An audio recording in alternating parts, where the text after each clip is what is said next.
nos dice solución de ecuaciones lineales de dos incógnitas. Desde el momento que nos dicen que son lineales, están hablando de que son líneas rectas.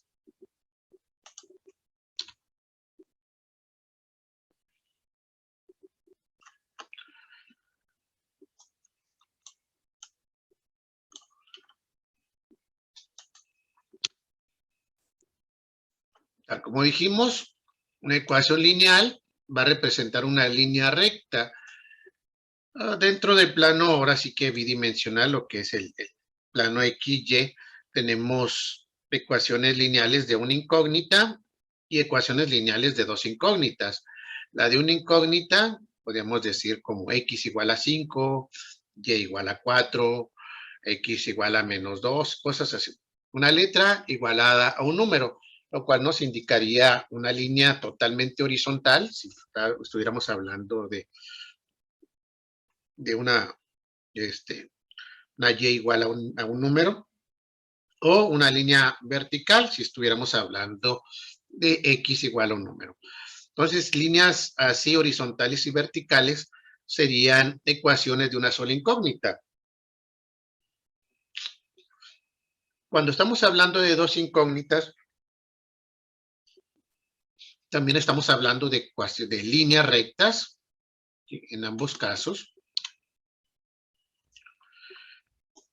Y como se trata de sistemas de dos ecuaciones de dos incógnitas, lo que vamos a obtener es el lugar donde se cruzan. ¿Sí? Entonces nosotros vamos a tener dos líneas rectas.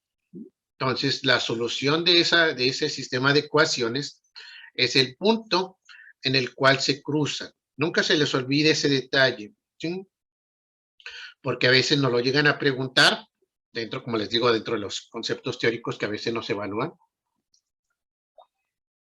Y nosotros nuevamente sacamos valores de X y Y, o de A y B, o el que sea, ¿y qué significa? Pues no, la verdad no sabemos qué significa, nosotros sacamos los dos valores y ya. Entonces, primero, si nosotros tenemos los dos valores, nos salen tal cual, nos representa el lugar donde las dos líneas rectas se llegan a cruzar. Un ejemplo clásico es aquí está ahí. X más 2Y más 1 igual a 0. Sabemos que las líneas rectas tienen dos letras, XY, AB, CD, en fin, Hugo Cruz.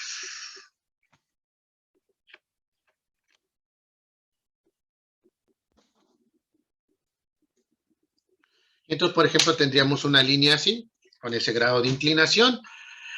Ahorita mencionábamos que las ecuaciones lineales de una sola incógnita serían líneas verticales o líneas horizontales, dependiendo cuál letras fuera. Si fuera X igual a algo, estaremos hablando de una línea vertical. Si tuviéramos Y igual a algo, diríamos una línea horizontal. En cambio, cuando tenemos una línea inclinada, ahí estamos hablando que aparecen las dos letras, X y Y. Pueden ser positivas o negativas, pero ambas tienen que aparecer. Y aquí vemos una línea inclinada con su ecuación correspondiente. Y otra línea, ahí está. Y este punto que tenemos ahí, el punto de cruce, es el punto en el cual se cruzan las líneas y es el valor que nosotros calcularíamos. El valor de X, el valor de Y. Por eso se calculan los dos, porque no es más que una coordenada. Y nosotros vimos en la preparatoria, cuando teníamos que graficar una línea recta, ¿qué datos necesitábamos? X y Y. ¿Sí? Un par de valores, X, Y, era un punto. Otro X, Y era otro punto. Entonces, ese punto en el cual se cruzan es nuestro punto de cruce XY. Igualito para ambas. Ahora, quizás alguien tiene un poquito de dominio de la ecuación y me puede decir, Inge, es que esa ecuación que está ahí no lleva esa inclinación, va al otro lado. Entonces, es un ejemplo, ¿sí? Por decir, que tuviera esa inclinación y esa fuera la ecuación, esta tuviera otra ecuación y esa fuera su inclinación. No es representativa para nada. de la inclinación. Lo único que estamos diciendo es que si tienen XY, son líneas inclinadas. Y tendríamos nuestro punto de cruce ahí. Otro caso que puede pasar, una línea inclinada, ¿sí? Y la otra, con el mismo grado de inclinación, pero desfasada una distancia, lo que nos indicaría que se trata de líneas paralelas, es decir, líneas que nunca se cruzan. Y esto es lo que nosotros a veces nos encontramos en los sistemas de ecuaciones lineales de dos incógnitas, que decimos no tiene solución, precisamente es eso. No tiene solución, ¿qué significa?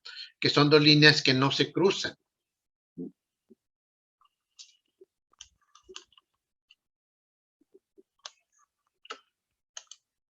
Y el tercer caso, una línea como esa, y la otra línea ahí, empalmadas una sobre la otra, o básicamente podríamos decir que, que son la misma línea. Podemos decir ambos casos, son la misma línea o están empalmadas una encima de la otra. Nuevamente, si alguien ve las ecuaciones y tiene un dominio del manejo de las ecuaciones de dos incógnitas, quizás puede notar que no corresponden con sistemas de ecuaciones de ese tipo, colineales. Entonces, como les digo, nada más es un ejemplo representativo. Pero serían los tres casos, donde tenemos un punto de cruce y podemos calcular XY, donde tenemos dos líneas paralelas y por más que queramos calcularlo, no hay manera de encontrar un cruce, no se cruzan las líneas, no tendríamos solución. Y el tercer caso, donde no es que no tenga solución, es que básicamente tiene un número infinito de soluciones, porque básicamente lo que tenemos es la misma línea. Y este es un ejemplo clásico de un error de planteamiento, donde nosotros empezamos a plantear las ecuaciones y hacemos trampa y tomamos los mismos valores para determinar dos ecuaciones distintas. Pues lo único es que nos estamos engañando nosotros mismos. A la hora de intentar resolverlo nos vamos a dar cuenta que ocurre eso.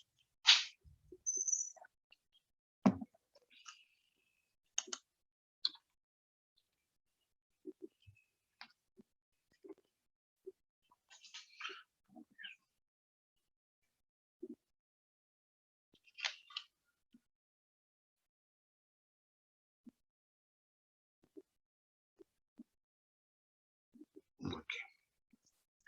Bueno, les decía yo que esta no es una materia terminal, sino es simplemente una herramienta que nosotros podemos utilizar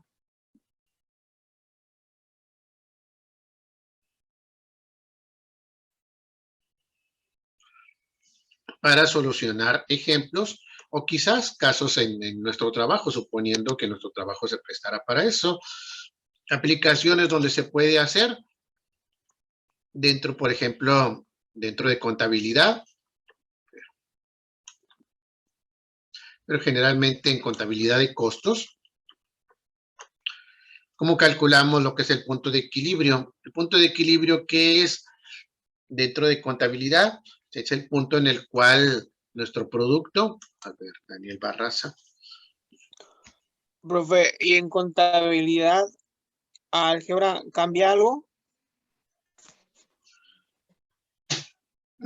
Pues, digamos, dentro de la contabilidad general, sí es muy diferente, nada que ver con lo que nosotros vemos. Pero por eso les decía yo, este es el caso de contabilidad de costos. Se le llama contabilidad, aunque no es propiamente una contabilidad general como la que a veces vemos en administración. La contabilidad es más de ingeniería, donde nosotros lo que hacemos es determinar, por ejemplo, el tiempo de fabricación de una pieza, cuánto nos va a costar el llamado lote económico. De repente decimos, pues tú fabrica piezas, ¿sí? Y entre más fabriques, mejor. No, se necesita checar cuál es el llamado lote económico. en el cual tú tienes la mínima cantidad de piezas suficientes para costear la inversión. Por ejemplo, nosotros compramos, vamos a preparar un café, ¿sí? Vamos a vender cafés en una tienda y compramos ¿qué? El producto, café en grano, compramos azúcar, la cafetera, en fin. Y tú lo que calculas es que cuántos cafés tengo que vender al día para soportar la inversión que yo hago nuevamente al día. ¿Sí? Ese es el llamado punto de equilibrio, donde no ganas ni pierdes. Obviamente decimos, pues es que cuál es el caso de no ganar ni perder, porque es el mínimo. Es decir, yo necesito este punto para decir de ahí en adelante puedo empezar a obtener ganancias. Así es como se calcula, por ejemplo, los precios generalmente de aquellos productos que tienen alta competencia. A ver, César del Bosque.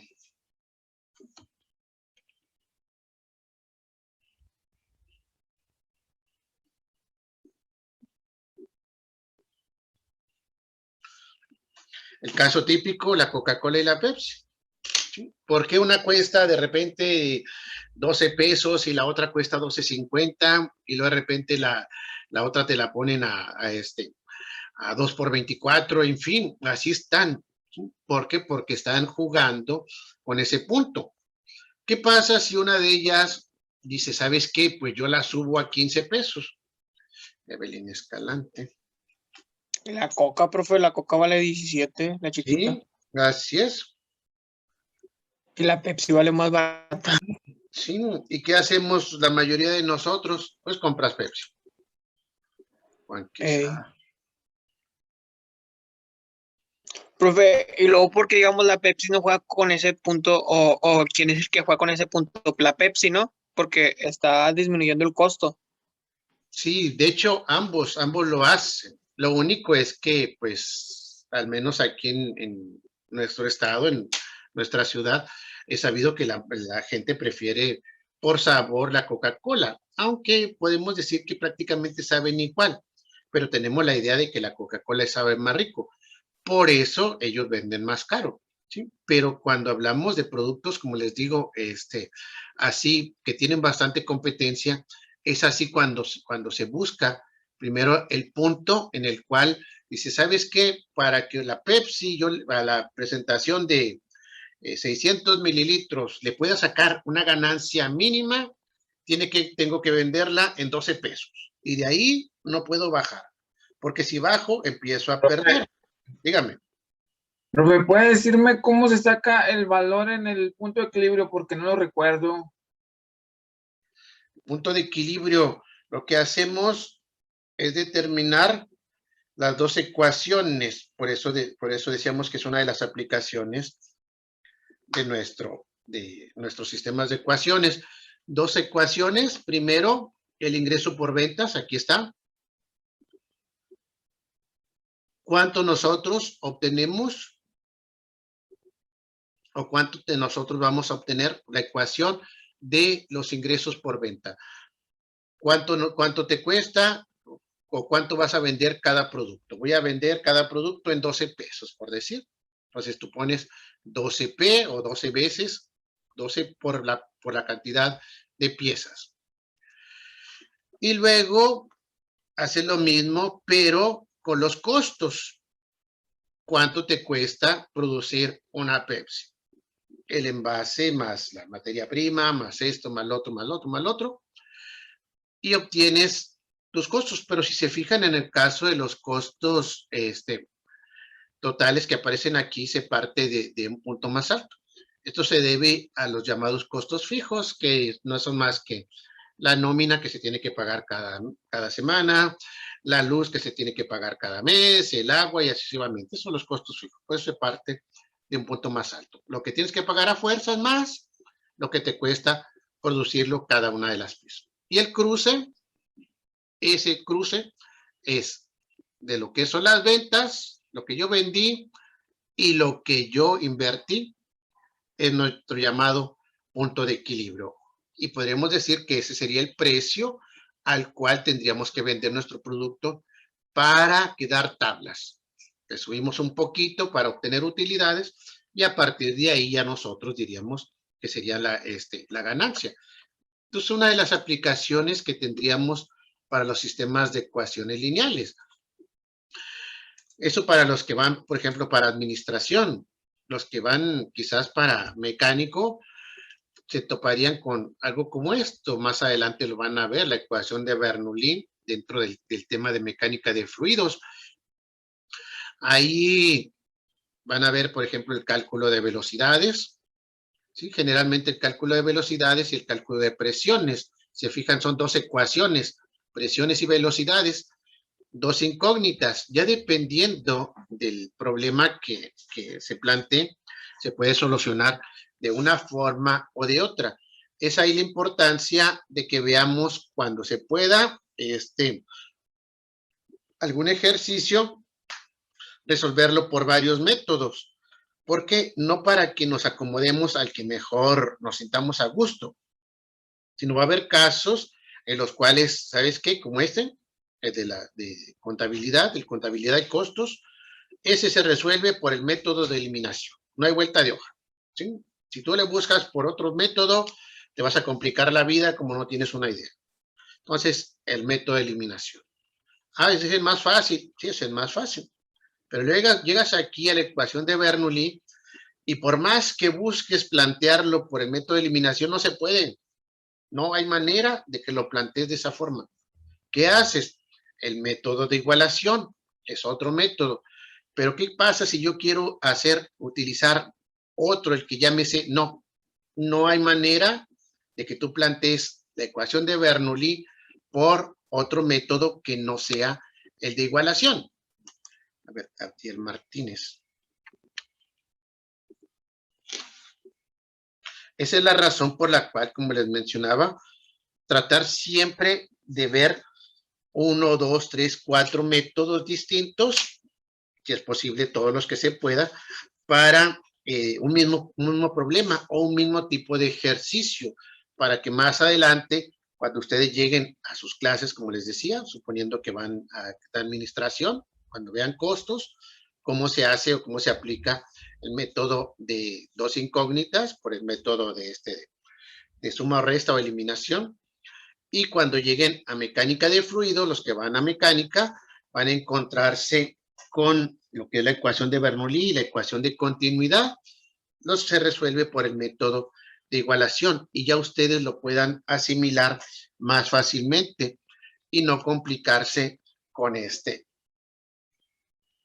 con un problema tan largo, ¿sí? Vamos entonces a ver el primer método. Este es el más sencillo de todos, por eso es el que primero vemos. El llamado método de eliminación, también conocido como método de suma o resta. De hecho, yo lo conocía originalmente como método de suma o resta. Ya luego se le cambió al método de eliminación. ¿Qué es lo que se busca? Lo primero, igualar uno de los coeficientes, ¿sí? Ya sea X o Y. A ver, Javier Chávez.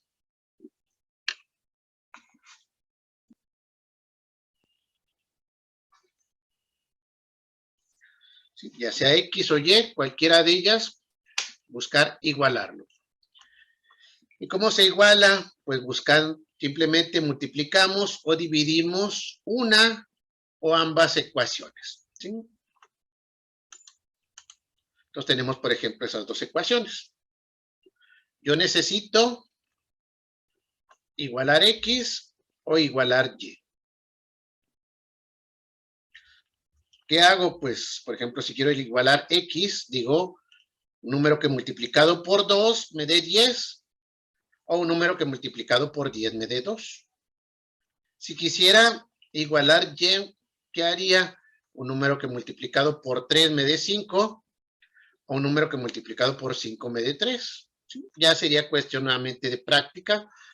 Por observación ya diría uno, mira, es más fácil eliminar X, es más fácil eliminar Y. ¿Qué haríamos en este caso? Pues yo multiplico arriba para igualar X.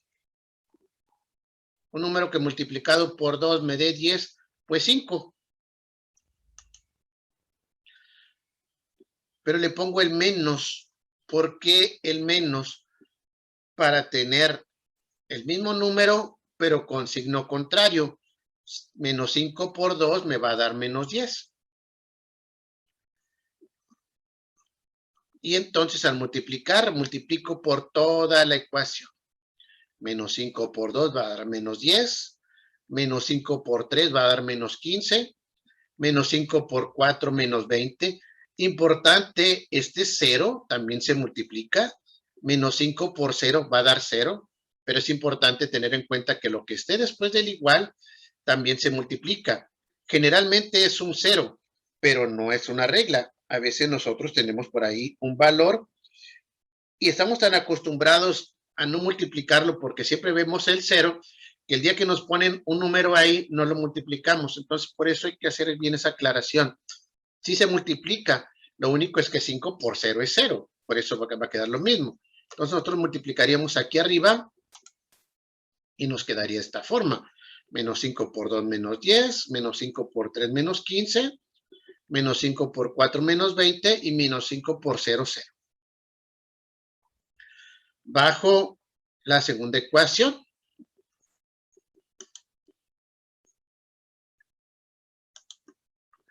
Y les decía yo que este método también se le conoce como el método de suma o resta. Y eso se debe a que la eliminación se hace aplicando términos semejantes. Hago la suma o términos semejantes de las X, semejantes de las Y, los números, y obviamente si hubiera acá más números también, en este caso 0 más 0, pues nos va a dar 0. Y aquí diríamos 10 menos 10, pues se va a eliminar, da 0. Aquí, caso de la Y, pues no son iguales, hay que restarlos. 5 menos 15, pues nos va a dar menos 10. Menos 10Y. Y 3 menos 20, menos 17. Y obviamente 0 más 0, pues es 0. ¿Qué ganamos al eliminar la X? Que ya nos queda una ecuación de una sola incógnita. Y esto pues ya lo sabemos resolver desde la secundaria. ¿Qué hacemos? Todos lo mandamos al otro lado y para que nos quede la Y sola. Entonces decimos 17 que está restando, lo pasamos al otro lado y va a pasar sumando. Nos va a quedar menos 10 igual a 17. Ahora, este menos 10 está multiplicando a la Y, no está restando, está multiplicando a la Y y por lo tanto va a pasar dividiendo.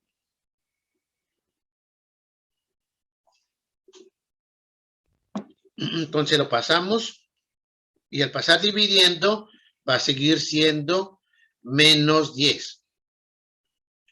Y va a ser igual a 17 entre menos 10. Chequen muy bien cómo se hizo este despeje, porque algo que nosotros vamos aprendiendo, vamos practicando desde la prepa es a mecanizar.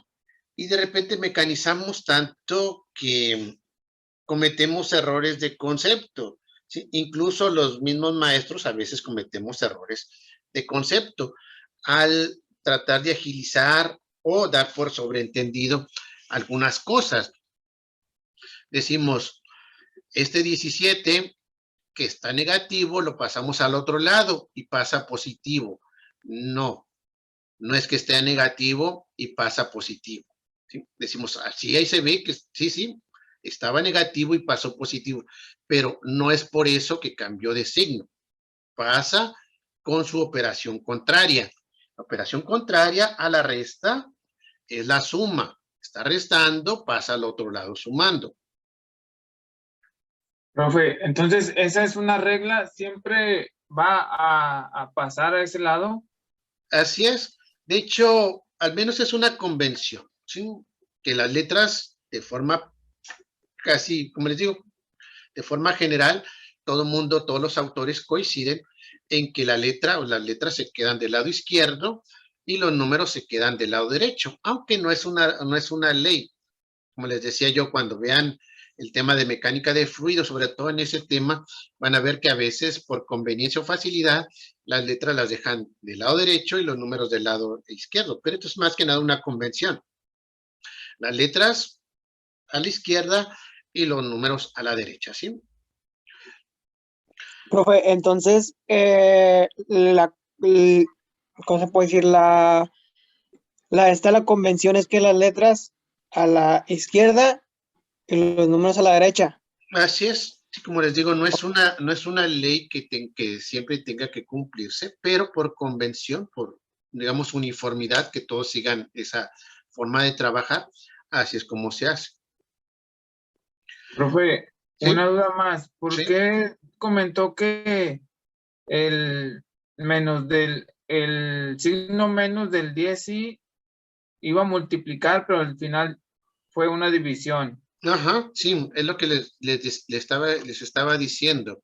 Por ejemplo, aquí el 17, ¿sí? El 17, de repente, por vicios o práctica o lo que sea, o malos entendidos de niveles anteriores, de repente decimos, está negativo y pasa positivo. No, es operaciones inversas. Está restando el 17 y al pasarlo al otro lado de la igualdad, pasa con su operación inversa. La operación inversa a restar es sumar. Por eso pasa como 17 positivo. Cosa contraria o cosa distinta con el 10. El 10 aquí no está restando, está multiplicando a la Y. 10 veces Y, ¿sí? Es 10 por lo que vale Y. Entonces, está multiplicando, no está restando. Y la operación inversa a la multiplicación, ¿cuál es? La división. Entonces, va a pasar dividiendo. Va a seguir siendo menos 10 y lo pasamos dividiendo al otro lado. Entonces, grábense bien eso. Cuando nosotros pasamos al otro lado algo que está multiplicando o dividiendo, su signo no cambia para nada. Si es positivo, sigue siendo positivo. Si es negativo, sigue siendo negativo, ¿sí? Cuando pase multiplicando o dividiendo al otro lado, su signo se conserva. Profe, y luego si en 17 tuviera letra, o no se podría. Este 17 tuviera una letra. Sí, o sea que desde el 20 cuando lo restamos, tuviera una letra desde ahí, o sea, desde arriba. Ah, ok, que fuera aquí 20Z. Sí, un suponer. 20Z y 3Z. Nos daría menos 17Z y quedaría menos 17Z entre menos 10, ¿sí? Tal cual. ¿Sí? Profe, pero ahí tiene letras. ¿Mande?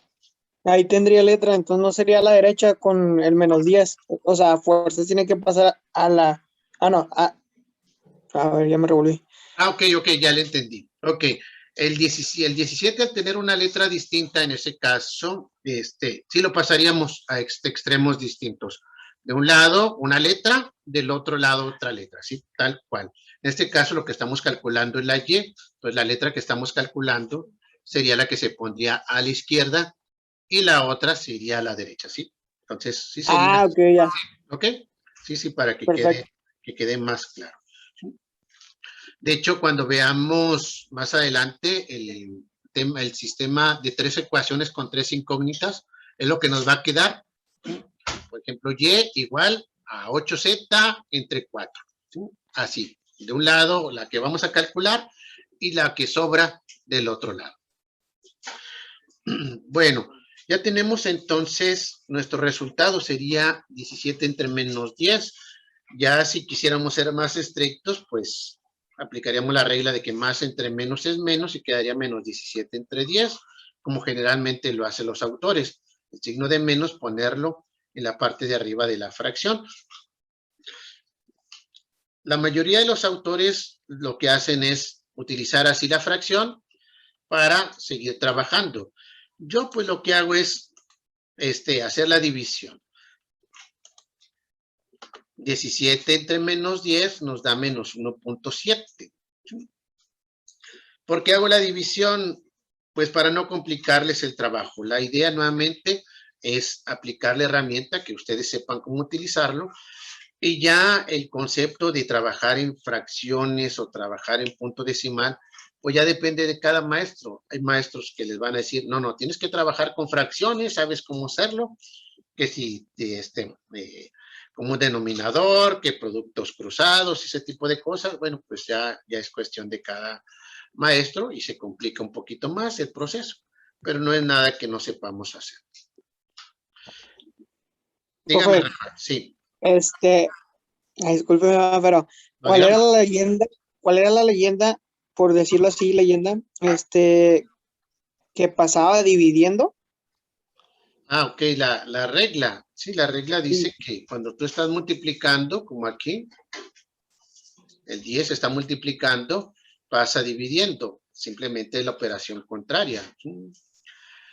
Tú tienes operaciones contrarias, el caso de la operación contraria a la suma es la resta y viceversa. La operación contraria a la resta es la suma. Lo mismo multiplicación y división. Son operaciones contrarias. Si está multiplicando, pasa dividiendo. Si está dividiendo, pasa multiplicando. Otras operaciones contrarias, el caso de los exponentes y las raíces. Si es un exponente cuadrado, pasa como una raíz cuadrada. Si es una raíz cuadrada, pasa como exponente cuadrado. Lo mismo las raíces cúbicas y exponentes a la 3. Otras operaciones inversas, el caso de los logaritmos y los antilogaritmos. Y así podemos ir encontrando muchas operaciones contrarias, pero en el caso de las más comunes son esas que son las 4 básicas: suma, resta, multiplicación y división. Van en pares. Multiplicaciones y divisiones son inversas, sumas y restas son inversas, ¿sí? Entonces es lo único que se hace. Ya tenemos entonces nuestro valor de y. ¿Qué hacemos? Ahora hay que calcular el valor de la x. El valor de la x, lo único que hacemos es tomar este valor de la y y colocarlo en cualquiera de las dos ecuaciones originales, ya sea la de arriba, 2x más 3y más 4, o la de abajo, 10x más 5y más 3. Cualquiera de ellas nos puede servir para calcular el valor de la y, el valor de la x, perdón. Entonces tomamos, por decir, ¿cuál? La primera, esta. ¿Por qué elegí la primera? Alguien puede decir, pues que la más fácil, porque tiene los valores más pequeños, pero alguien puede decir, no es cierto, la de abajo es más fácil porque es más fácil multiplicar por 10 y por 5. Entonces, ya es cuestión de apreciación. Tomamos la de arriba. Ahora, ¿qué voy a hacer? Sustituir este valor. Menos 1.7 en donde esté la y. La y vale menos 1.7. Entonces, yo la voy a quitar la y la voy a sustituir por este valor. Y me va a quedar así. Por eso decíamos aquí, por ejemplo, el 10, al menos 10 está multiplicando a la y. Y es lo mismo aquí. El 3 está multiplicando a la y. Lo único es que la y ya sabemos que vale menos 1.7 y entonces lo sustituyo. Y nuevamente me queda una ecuación con una incógnita. Ya puedo calcular x. Empiezo nuevamente por multiplicar. Aquí sería 2x. Aquí pues vamos a multiplicar 3 por menos 1.7. Sabemos que al multiplicar, multiplicamos signos, más por menos, menos, y multiplicaríamos 3 por 1.7. Y este 4 se baja tal cual. Y así quedaría 2x más por menos, menos, 3 por 1.7, 5.1, más 4, igual a 0. Ya tenemos entonces nuestra ecuación con x. Y como nada más tiene la pura letra, ¿qué hacemos? Pues pasamos quizás los valores estos, que son números, al otro lado de una vez. O alguien dice, pues de una vez vamos a restarlos. 4 menos 5.1 y lo que salga lo paso al otro lado. Es exactamente lo mismo, ¿sí? Entonces nosotros aquí restamos. 4 menos 5.1 nos da menos 1.1. Y este menos 1.1, ahora sí, está restando, lo paso al otro lado con su operación inversa, que sería la suma. Y entonces me va a quedar 2x igual a 1.1. Y por último, este 2 que está multiplicando, lo paso al otro lado y va a pasar dividiendo. Está multiplicando, pasa con su operación inversa, que es la división. Mantiene su mismo signo, es positivo, va a seguir siendo positivo. 1.1 entre 2. Y nos va a quedar nuestro valor de X, 0.55. De repente hay